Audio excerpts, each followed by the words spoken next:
आज के न्यूज़ की सबसे इम्पॉर्टेंट जो खबर रही है, आज के दिन की सबसे इम्पॉर्टेंट न्यूज़ जो रही है वो है केजरीवाल पहुंचे तिहाड़। मतलब काफ़ी न्यूज़ में और काफ़ी जगह पर ये चीज़ जो है वो सर्च की जा रही है और ये बहुत ही इम्पॉर्टेंट है। 15 तक न्यायिक हिरासत में भेजा।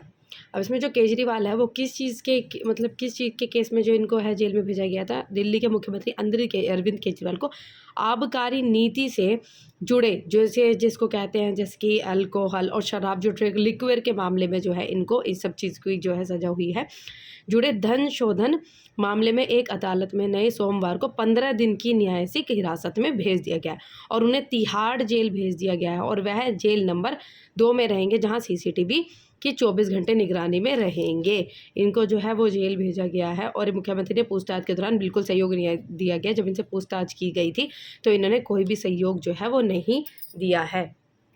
केजरीवाल से पूछताछ के दौरान उन्होंने अपने 2 मंत्रियों सौरभ भारद्वाज और आतिशी का जो है वो नाम लिया है। जब इनसे पूछताछ की गई थी तो इन्होंने ये कहा कि विजय नायर मुझे नहीं बल्कि आतिशी और सौरभ भारद्वाज को रिपोर्ट जो है वो करते थे। केजरीवाल ने मांगी थी ये सुविधाएं। जब इनको जेल भेजा गया, तिहाड़ में भेजा गया, तो इन्होंने कुछ ऐसी सुविधाएं मांगी। ये सुविधाएं सबके मन में है कि भाई इन्होंने क्या चीज़ें जो है वो मांगी। इन्हें जेल में टेबल कुर्सी और 4 किताबें मांगी और इन 4 किताबों में से कौन कौन सी थी?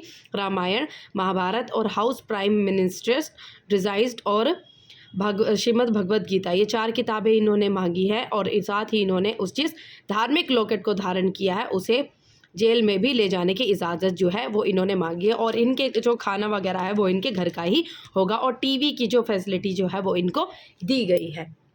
और साथ ही ये बताया जा रहा है कि साथ ही बताया गया है कि उक्त घोटाले में नायर शामिल अधिकांश कंपनियों से जुड़ा है और विजय नायर के कई कॉमेडी और शराब कंपनियों के साथ करीबी संबंध है और नायर ओनली, मच लाउडर और बबल फिश और मदर शिवियर जैसी कंपनियां भी हैं जुड़ी। और जांच किस प्रकार से शुरू होती है और जांच में किन किन लोगों की गिरफ्तारी जो है शराब नीति में अभी तक हुई है। जुलाई 2022 में दिल्ली के तत्कालीन मुख्य सचिव ने आबकारी नीति में अनियमितता होने के संबंध में एक रिपोर्ट उपराज्यपाल को सौंपी थी और इसमें नीति में गड़बड़ी होने के साथ ही तत्कालीन उप मुख्यमंत्री मनीष सिसोदिया पर शराब कारोबारियों को अनुचित लाभ पहुंचाने का आरोप जो है वो लगाया गया था। फिर 22 जुलाई और 22 को सीबीआई जांच की सिफारिश की थी। इस पर सीबीआई ने सिसोदिया समेत 15 के खिलाफ एफआईआर दर्ज की थी और इस आधार पर ईडी ने मनी लैंडिंग का जो है वो मामला दर्ज किया था। फिर शराब नीति में अभी तक किन किन लोगों की जो है वो गिरफ्तारी हुई है। शराब नीति में पहले विजय नायर, फिर अभिषेक बैनपल्ली और समीर महेंद्र, फिर पी शरद, फिर चंदा, फिर बिनोय बाबू, अमित अरोड़ा, गौतम मल्होत्रा, राघव मगुटा, राजेश जोशी, अमन ढाल, अरुण पिल्लई, मनीष सिसोदिया, दिनेश अरोड़ा, संजय सिंह, के कविता, अरविंद केजरीवाल। और ये हैं इन लोगों की अभी तक जो है शराब के मामले अभी तक गिरफ्तारी इनकी हुई है। यही है बस इनकी कुछ छोटी सी जो इसमें दी गई है कि इनको तिहाड़ में है भेजा गया है 15 दिन के लिए। चीन की नापाक हरकत और भारत का करारा जवाब। चीन की नापाक हरकत, चीन ने किस तरीके की हरकत की? चीन द्वारा अरुणाचल प्रदेश के विभिन्न स्थानों के 30 नए नाम जारी किए जाने के कुछ दिन बाद विदेश मंत्री जयशंकर ने सोमवार को कहा कि अरुणाचल एक भारतीय राज्य था और भविष्य में भी, मतलब अभी है और भविष्य में भी रहेगा।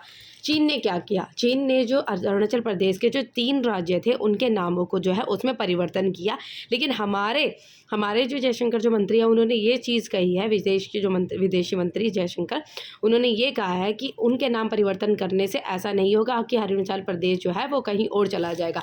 अरुणाचल प्रदेश हमारा ही भारतीय राज्य था, भारतीय राज्य है और भारतीय राज्य ही भविष्य में है, रहेगा। हमारे मंत्रियों ने ये कहा कि नाम बदलने से कुछ नहीं होता, नाम बदलने से हमें कोई फ़र्क नहीं पड़ता, अरुणाचल जो है वो भारत का ही है। चीन द्वारा अरुणाचल प्रदेश के 30 राज्यों का जो नाम बदले गए हैं, एक भारतीय राज्य है और भारतीय राज्य ही रहेगा। और रूस यूक्रेन सीमा पर रूसी सेना के साथ कुछ भारतीयों को लड़ने के लिए जो मजबूर किए जाने के बारे में पूछे जाने पर जयशंकर ने कहा कि युद्ध क्षेत्र में जैसे रूस और यूक्रेन के बीच की जो सीमा है वहाँ पर युद्ध लड़े जा रहे हैं, तो वहाँ पर कुछ भारतीय को लड़ने के लिए जो है मजबूर किया जाता है। फिर वहाँ पर 2 भारतीयों की जो है वो मौत हो गई। तो भारतीय सरकार ने अपने रूसी समकक्ष के सामने इस मुद्दे को जोरदार तरीके से उठाया और वहाँ पर जो भारतीय जो सेनाएं थी वहाँ के भारतीय सेनाओं को वापसी यहाँ पर बुलाया जा रहा है। और विदेश मंत्री ने कहा अब तक 2 भारतीयों की जान जा चुकी है और उनके शवों को भी रूस से वापस लाने में कुछ समय जो है वो लगेगा, लेकिन उनके शव को भी वापस लाया जाएगा। चीन इससे पहले भी काफ़ी इस तरीके की जो है हरकतें वो कर चुका है और इन्होंने Hong Kong media house south China morning post के मुताबिक इसमें से 11 रिहायशी इलाके और 12 पर्वत और 4 नदियाँ, 1 तालाब और 1 पहाड़ों में निकलने वाली रास्ता है। और हालांकि इन जगह के नाम क्या रखे गए हैं ये जानकारी नहीं दी गई, लेकिन पिछले 7 साल में ऐसी चौथी बार ये जो है वो किया जा रहा है जो ये नाम बदल रहे हैं।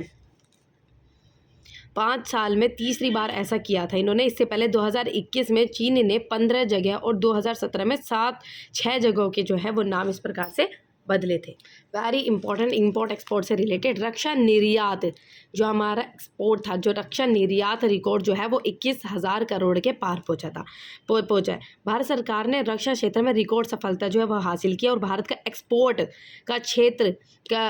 इस क्षेत्र में रिकॉर्ड ऊंचाई को है वो छू गया है। और सभी भारतवासियों को ये बताते हुए खुशी हो रही है भारतीय रक्षा निर्यात अभूतपूर्व ऊंचाइयों पर पहुँच रहा है। स्वतंत्र भारत के इतिहास में पहली बार 21,000 करोड़ रुपए के आंकड़े को इन्होंने पार किया है।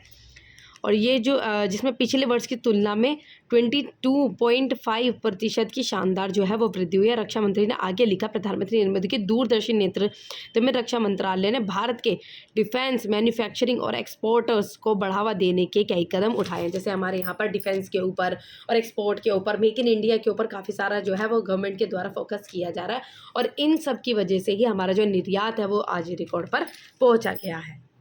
जीएसटी में भी जीएसटी का भी जो है रिकॉर्ड कनेक्शन देखिए, मार्च में 1.78 लाख करोड़ पर जो है वो जीएसटी का जो रिकॉर्ड है वो पहुंचा। और सोमवार घरेलू बिक्री बढ़ाने से मार्च के महीने में माल एवं सेवा कर संग्रह 11.5% से बढ़कर 1.78 लाख करोड़ रुपए हो गया। और इसके साथ ही समूचे वित्त वर्ष में कुल जीएसटी संग्रह 20.18 लाख करोड़ रुपए रहा, जो एक साल से पहले की तुलना में 11.7% अधिक है, ये बताया गया है इसमें।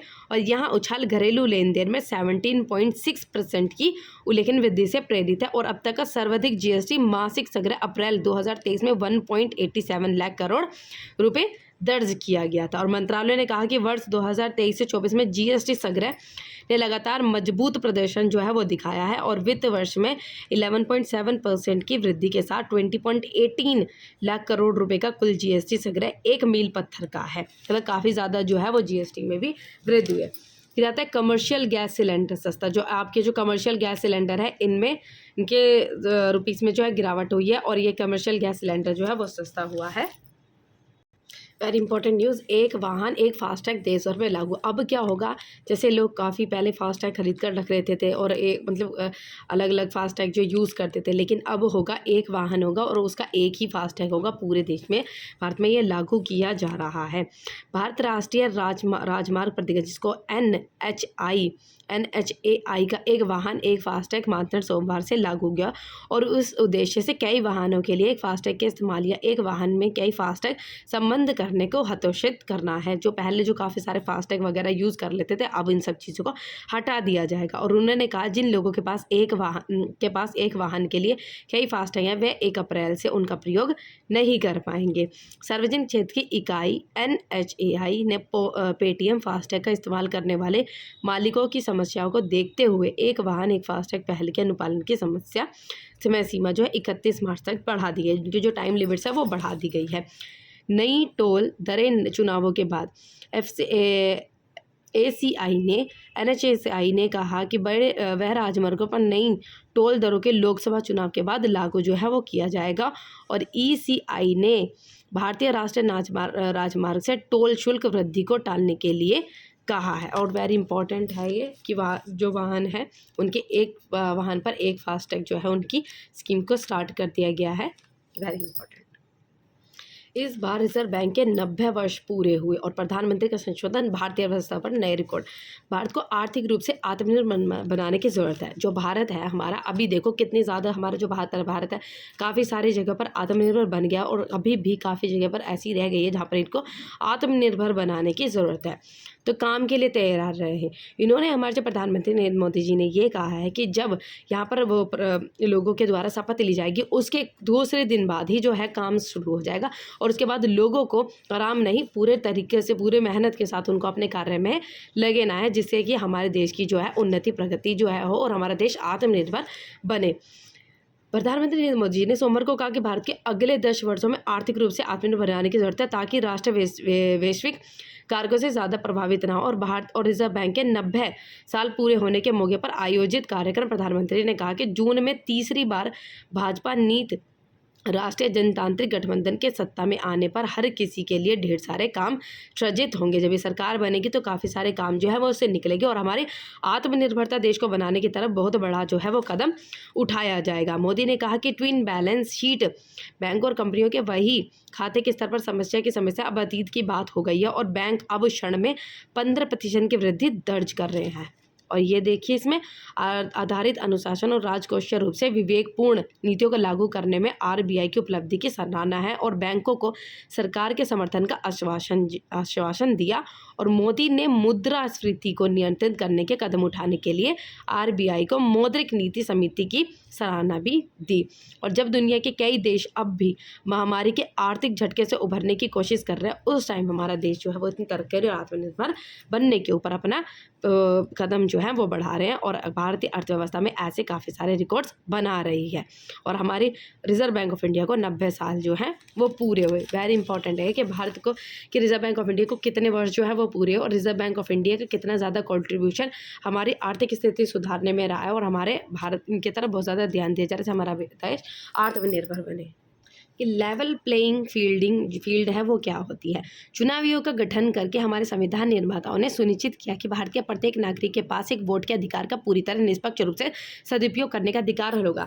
लेवल प्लेइंग फील्ड ये हमें ये बताता है कि जो भी व्यक्ति जो है जो इलेक्शन में खड़ा है, जो भी नेता जो इस इलेक्शन में खड़ा है, तो उनके पास कितना मतलब उनकी पूरी रिपोर्ट जो है वो बताता है कि उनका बैकग्राउंड क्या है, कितनी प्रॉपर्टी, सारी चीज़ों को बताता है, जिससे इन सब चीज़ों के पता होने के बाद जो जनता है उनके सामने ये समक्ष चीज़ें रखी जाती है कि जिन व्यक्तियों को वो चुन रहे हैं, जिस राजनीतिक नेता को जो वो चुन रहे हैं, जो कि अपनी जो है वो पार्टी वगैरह चलाएगा, ये जो बनेगा जो हमारे नेता, वो किस प्रकार का नेता और उनके जो बैकग्राउंड है वो सारी चीज़ें क्या है। तो लेवल फील्डिंग जो प्लेइंग फील्ड है वो इस तरीके का कार्य है करता है जैसे कि जनता के सामने समक्ष रूप सबके सामने हो। चुनाव के समय उसके प्रत्याशी बीच में कोई तीसरी भौतिक या अदृश्य शक्ति नहीं होनी चाहिए जिससे वे अपना वोट निडर और निष्पक्ष होकर स्वतंत्र रूप से दे सके। और यही चुनाव आयोग का यह अधिकार दिए गए हैं कि वह चुनाव के समय देश की पूरी प्रशासन व्यवस्था को अपने हाथ में इस प्रकार से लेकर सत्ता पर काबिज सरकार केवल दैनिक कामकाज के कार्य को निपटाने का ही अपना योगदान करे। उस समय जब चुनाव आयोग तो चुनाव आयोग के हाथ में ही सारी जिम्मेदारी जो है वो होती है। और तो ये भी है कि उनके साथ किसी प्रकार का भेदभाव किया जा रहा तो नहीं है, तो उन्होंने उनकी शिकायतें सीधे चुनाव आयोग से की और इसका चुनाव आयोग से उनकी शिकायतें निपटाने के लिए यथा योग्य तरीका अपनाया। इसे ही चुनाव के दौरान लेवल प्लेइंग फील्ड या एक समान परिस्थिति का नाम दिया गया है। देखो यही चीज़ है, स्वतंत्र भारत में यह कार्य इतनी सच्चता और श्रद्धा के साथ हुआ कि राजनीतिक दलों को जब भी चुनाव के दौरान ये आभास हुआ कि उनके साथ किसी प्रकार का भेदभाव किया जा रहा तो उन्होंने उनकी शिकायतें जो हैं वो चुनाव आयोग को दी और इसी को ही हम लेवल प्लेइंग फील्ड जो है वो कहते हैं। इस दौरान चुनाव आयोग ने व्यवस्था की कि देश की लगभग सभी जांच एजेंसियां, राजनीतिक दल और उनके प्रत्याशियों के खिलाफ क्या किया जा रहा है उनके कार्यों पर लगाम लगाए और ज़रूरी कार्रवाई को चुनाव के बाद के लिए छोड़ दे। जितनी ज़रूरी कार्रवाई होंगी वो चुनाव के बाद जो है उनके ऊपर छोड़ दी जाएगी। और निश्चित रूप से प्रवर्तन निदेशालय या आयकर विभाग अथवा सीबीआई देश की सर्वोच्च जांच एजेंसियां हैं, परंतु चुनाव के दौरान ये स्थिर पड़ जाती है। और इसका कारण यह नहीं है कि एजेंसी अपना काम करने में कोई कसर रखती है, बल्कि इसका कारण यह होता है कि चुनाव के दौरान ये एजेंसियां ऐसा वातावरण नहीं बनाने देना चाहती जिससे मतदाताओं को यह न लगे कि किसी राजनीतिक दल या प्रत्याशी के साथ कोई भी तरीके का भेदभाव जो है किया जा रहा है। और यह न्यायाधिकार इसलिए दिए गए जिससे राजनीतिक दल भारत के संविधान के भीतर रहते हुए अपने कार्य को अंजाम दे सके। तो level playing field is very important कि ये सब चीज़ें क्या हो जाती हैं। जैसे इसमें होता है, चुनाव आयोग पहले ही सभी प्रत्याशियों से उनका आपराधिक विवरण लिखवा लेता है जो जनता के समक्ष होता है। अतः जनता यह जानती है कि उनके खिलाफ कौन कौन से आपराधिक मामले अदालतों के विचाराधीन है या विभिन्न जांच एजेंसियों के घेरे में। इसका मतलब यह हो कि चुनाव आयोग देश की जनता से कुछ भी छुपता जो है वो नहीं है और सब देश की जनता के सामने होता है। अब ये देखेंगे इसमें वीवीपैट क्या होता है। वीवीपैट क्या आ रहा है कि वीवीपैट होता क्या है। वीवीपैट जिसका फुल फॉर्म है voter verifiable paper audit trail. ये एक स्वतंत्र वोट सत्यापन प्रणाली है जो मतदाता को यह देखने के लिए अनुमति देती है कि जब उसका वोट उसी उम्मीदवार को गया है या नहीं जिसे उसने वोट दिया था। वीवीपैट के जरिए मशीन से एक कागज़ की पर्ची निकलती है जिसे मतदाता देख सकता है और इस पर्ची को एक सील बंद डिब्बे में रखा जाता है और विवाद की स्थिति में इसे खोला जाता है। जैसे मशीन से जब वो इलेक्ट्रॉनिक वोटिंग मशीन से जब वोटें डलती हैं, लेकिन बाद में जब इस तरीके का मुद्दा होता है कि कुछ गड़बड़ी हुई तो वीवीपैट जो एक स्लिप जो है इनके मतलब मशीनों से निकलती है, तो उन पर्चियों से बाद में ये सब चीज़ें खुलासा किया जाता है कि जो मशीन है वो ठीक बोलती है या नहीं बोलती है। ठीक है, तो वीवीपैट जो है वो एक अच्छी चीज़ है और इस पर्चियों से जो विवाद हैं उनकी जो है वो चीज़ें सुलझ जाती हैं। 2 अप्रैल का क्या इतिहास रहा। 2 अप्रैल को क्या हुआ था। 2 अप्रैल को 28 साल बाद 2011 में आज ही के दिन 2011 में भारत ने जीता था वर्ल्ड कप। तो आज से ठीक 11 साल पहले भारत ने श्रीलंका को हराकर, किसको हराया था, श्रीलंका को हराकर दूसरी बार वर्ल्ड कप का खिताब अपने नाम किया था। और 2 अप्रैल 2011 को वानखेड़े स्टेडियम में खेले गए फाइनल में मुकाबले में भारत ने श्रीलंका को 6 विकेट से करारी शिकस्त दी थी। और इससे पहले 1983 में कपिल देव की कप्तानी में भारत वनडे वर्ल्ड कप अपने नाम किया था। 1 अप्रैल को कई महत्वपूर्ण घटनाएं जो इतिहास में दर्ज है। 1559 में इटली के जुना क्षेत्र में यहूदियों को निकाला गया और 1745 में ऑस्ट्रेलिया और वेवेपेरिया ने शांति संधि पर हस्ताक्षर किया। 1902 में लॉस एंजलिस में पहला मोशन पिक्चर थिएटर खुला और 1912 में टाइटैनिक जहाज़ के समुद्री परीक्षण की शुरुआत की गई। 1921 में एल्बर्ट आइंस्टाइन ने अपने सापेक्षता के सिद्धांत थ्योरी ऑफ रिलेटिविटी विषय पर न्यूयॉर्क शहर में विज्ञापन किया। 1935 में ग्रेट ब्रिटेन के रॉबर्ट वॉस्टन वॉट ने पहली व्यावसायिक रडार प्रणाली तैयारी की। 1984 में अंतरिक्ष यात्री Rakesh Sharma mission Soyuz T11 के तहत अंतरिक्ष में जाने वाले पहले भारतीय अंतरिक्ष यात्री बने। और ये भी 2 अप्रैल का इतिहास है। फ्रांस में 1852 में फूल्स डे की शुरुआत हुई। पॉल चार्ल्स 9 ने 1582 में पुराने कैलेंडर की जगह नया रोमन कैलेंडर शुरू किया। जापान में 1793 में उनसेन नाम का ज्वालामुखी फटने की वजह से 53,000 लोगों की मौत हुई।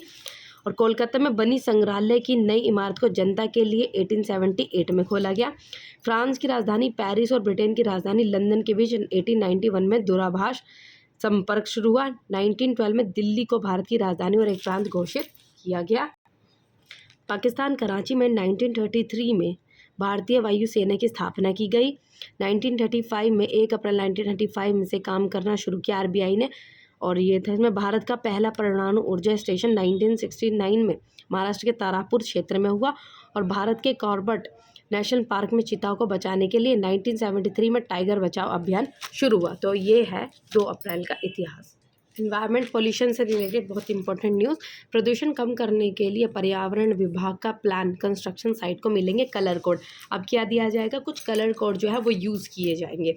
राजधानी दिल्ली को प्रदूषण से बचाने के लिए पर्यावरण विभाग ने मेगा प्लान तैयार किया जिसके तहत राजधानी में कंस्ट्रक्शन साइट्स के लिए कुछ कलर कोड जो है कलर कोड वार्निंग सिस्टम जो है वो बनाया गया है। अधिकारियों के मुताबिक जो राजधानी में 5,000 वर्ग मीटर से ज़्यादा वाले इलाके में निर्माण और डिमोलिशन CAD साइटों के लिए एक कलर कोड जो है वार्निंग सिस्टम का निर्माण किया गया। सिस्टम में 4 कलर यूज़ किए जाएंगे जिसका नाम है येलो, ऑरेंज, रेड और पर्पल जो है कलर वो यूज़ किए जाएंगे। उन्होंने बता दिया है कि जो PM10 और 10 माइक्रोन से कम डायमीटर वाले जो ठोस कण होते हैं वो आसानी से फेफड़े और खून में प्रवेश कर सकते हैं और एक गंभीर बीमारियां कर सकते हैं। और जबकि जो PM3 2.5 प्रदूषण वाले जो पैमाने होते हैं वो जलने वाली चीज़ों से होते हैं, और वही जो PM10 बड़े वाले पैमाने पर धूल से आता है। और पर्यावरण विभाग ने 27 मार्च को आयोजित एक समीक्षा बैठक में वायु गुणवत्ता प्रबंधन आयोग को बताया कि उसने 5000 वर्ग मीटर से अधिक क्षेत्र वाले सभी C&D साइटों को real time air quality sensor लगाने को कहा है, जिससे जो डाटा है वो जनरेट होता है। तो वेरी इंपॉर्टेंट है ये कि कलर कोड जो है वो कहाँ पर लगाए गए थे, कौन कौन से कलरों का यूज़ किया गया और कौन से 1000 वर्ग मीटर में ये सब चीज़ें हुई। तो कलर्स वगैरह कौन से कलर्स हैं, येलो, ऑरेंज, रेड और पर्पल जो कलर्स है वो यूज़ किए जाएंगे। ठीक है, PM10 जो है वो किस तरीके से होता है, PM2.5 कहाँ से निकलता है, इस तरीके की चीज़ें बहुत इंपॉर्टेंट है। न्यूज़ आई है, जारी है दलितों से भेदभाव। अभी भी काफ़ी जगह पर कुछ ऐसी जगह है जहाँ पर देखा जाता है कि जाति धर्म अभी भी और दलितों के साथ काफ़ी जगह पर भेदभाव जो है किया जा रहा है। कितनी सारी शहरीकरण आधुनिकीकरण के साथ साथ अभी भी जो इन तरीके की जो समस्या है वो होती चली हुई आ रही हैं, और ये है तमाम कानूनों के बावजूद आज भी दलितों से भेदभाव की घटना जो है वो सामने आती रही है। और ये भी कहा जाता है कि जो पहले है इतिहास को देखा जाए तो महाभारत जो लिखने वाले वेद व्यास भी मछुआरे थे, और परंतु वह महर्षि बन गए और गुरुकुल चलाते थे। विदुर जिन्हें महापंडित कहा जाता है वो एक दासी के पुत्र थे, और वह हस्तिनापुर के महामंत्री बने, और उनकी लिखी हुई विदुर नीति राजनीति का महाग्रंथ है। और भगवान श्री राम जी की 7 वनवासी दिशाद्राज भी राजगुरुकुल में पढ़ते थे, और उन्होंने पुत्र लवकुश महर्षि वाल्मीकि गुरुकुल में वो पढ़े। और इस तरीके से कहा जाता है अब कोई भी अपनी योग्यता के अनुसार पद पर पहुंच सकता है। लेकिन इन सब जातिवाद के बाद भी आज ये जातिवाद बहुत ज़्यादा और दलितवाद भी ये सब बहुत कम जो है वो हो चुका है, क्योंकि इतनी ज़्यादा रिजर्वेशन काफ़ी सारे जो है गवर्नमेंट ने बहुत सारे लोगों को जो है वो मदद की है, और पहले के कंपेरिजन में देखा जाए तो अभी ये स्थिति बहुत कम हुई है। और काफ़ी कुछ ऐसे जगह बहुत कम ऐसे जगह जहाँ पर इस तरीके का जो है वो भेदभाव किया जाता है। यदि आज के आधुनिक दौर में जातिवाद कम हुआ है, लेकिन विभिन्न शोध आज भी इस भ्रम को तोड़ने नजर आते हैं।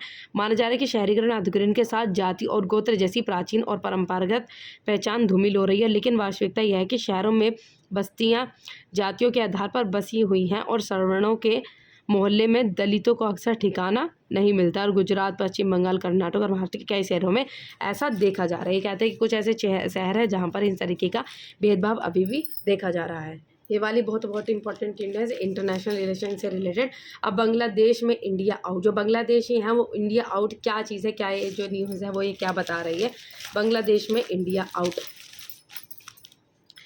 देश की तरक्की से जल रहे बांग्लादेश ने पिछले महीने अब तक अचानक इंडिया आउट के कई नारे, मतलब ये है कि इंडिया आउट के नारे जो है वो लगाने शुरू कर रही है। इंडिया की चीज़ों को, जो वहाँ पे चीज़ें इस्तेमाल हो रही थी वहाँ पर इंडिया की चीज़ों को बंद कर दिया गया, और इंडिया की चीज़ें वहाँ पर इस्तेमाल करने के लिए बंद कर दी गई है। लेकिन अभी जो भारत है वो ये कह रहा है, मतलब भारत ने वही पहले से ही काफ़ी बांग्लादेशियों का मदद किया है, काफ़ी बांग्लादेशियों की मदद किया है। जब पाकिस्तान से जब इनकी लड़ाई हो गई थी उस टाइम पर जो भारत ने बहुत ज़्यादा इनकी मदद की थी।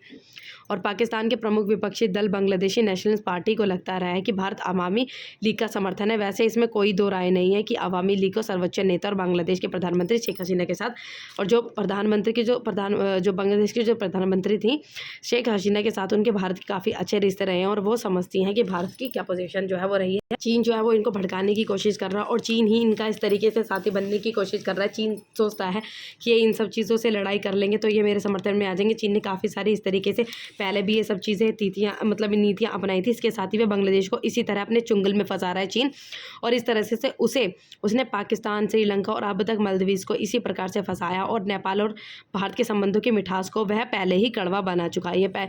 ये धीरे धीरे करके इन रिश्तों में खोखलापन ला के ये भारत को इन सब देशों का दुश्मन बना के फिर उसके ऊपर अपना ही कब्जा करने की कोशिश करते हैं, और फिर उनके कब्जे के अंदर भी ये देश फंसते चले जाते हैं। जब ये फंसते चले जाते हैं तो फिर इनको सिर्फ एक भारत ही दोस्त के लिए नज़र आता है, कि मदद के लिए नज़र आता है कि भाई ये एक ही मदद कर सकता है। लेकिन उस टाइम बहुत देर हो चुकी होती है, और ये पूरी तरीके से चाइना के जंगल में फंस चुके होते हैं, बहुत ज़्यादा लैंड। उसी तरीके से अभी जैसे श्रीलंका में कुछ इस तरीके से केस हुए थे। तो बांग्लादेश के बीच हमारे पूर्वोत्तर के राज्य स्थित है, और हमारे इन राज्यों में आंतरिक समूहों को वह हथियार और ड्रग्स देकर हमें परेशान करने की असंभव कोशिश कर रहा है। इस बात है कि शेख हसीना इस बात को अच्छी तरह समझती है कि वह चीन के हर चाल के आगे अडिग खड़ी रही है। बांग्लादेश की आज़ादी की स्वर्ण जयंती के अवसर पर प्रधानमंत्री नरेंद्र मोदी के ढाका शोर के खिलाफ बांग्लादेश में होने वाले हिंसक विरोधी में BNP शामिल थी। और ये भारत ने काफ़ी अच्छे जो भारत के इंडिया से बांग्लादेश के रिश्ते हैं। गौर करना ज़रूरी है कि चीन को यह बात समझ में आ गई है कि वह भारत को सैन्य शक्ति से दबाया नहीं सकता था और गलवान में भारत के मुठभेड़ जवाब से उसे भारत के रवैये का पूरा अंदाज़ा हो चुका है। वह भारत को हर हाल में कमज़ोर जो है वो बनाना चाहता है। 1978 में अर्थव्यवस्था के दरवाजे बाहरी दुनिया के खोलने के बाद उसकी अर्थव्यवस्था औसतन 9% की तेज़ी से बढ़ी, मगर कोविड ने उसे 2.2 पर लाकर गिरा दिया। वापस वह 8% पर आ गई। लेकिन 2023 में चीन केवल 5.2% की रफ्तार से जो है वो बढ़ पाया, लेकिन भारत की जो अर्थव्यवस्था वो 7.2% की दर से बढ़ी। और भारत की इस रफ्तार ने चीन को चिंतित कर रखा है। और एक पुरानी कहावत है कि यदि खुद की बड़ी लकीर नहीं खींच सकती तो दूसरों की लकीर को मिटा दे। तो यही है कि इंडिया इतनी ज़्यादा तरक्की जो है वो करता है, उसकी तरक्की के लिए ये सोचता है कि कौन ना कौन सा ऐसा तरीका हो जिससे कि इंडिया को जो है वो नीचे गिराया जा सके। तरीके तकनीक अपनाने की कोशिश कर रहे हैं ये।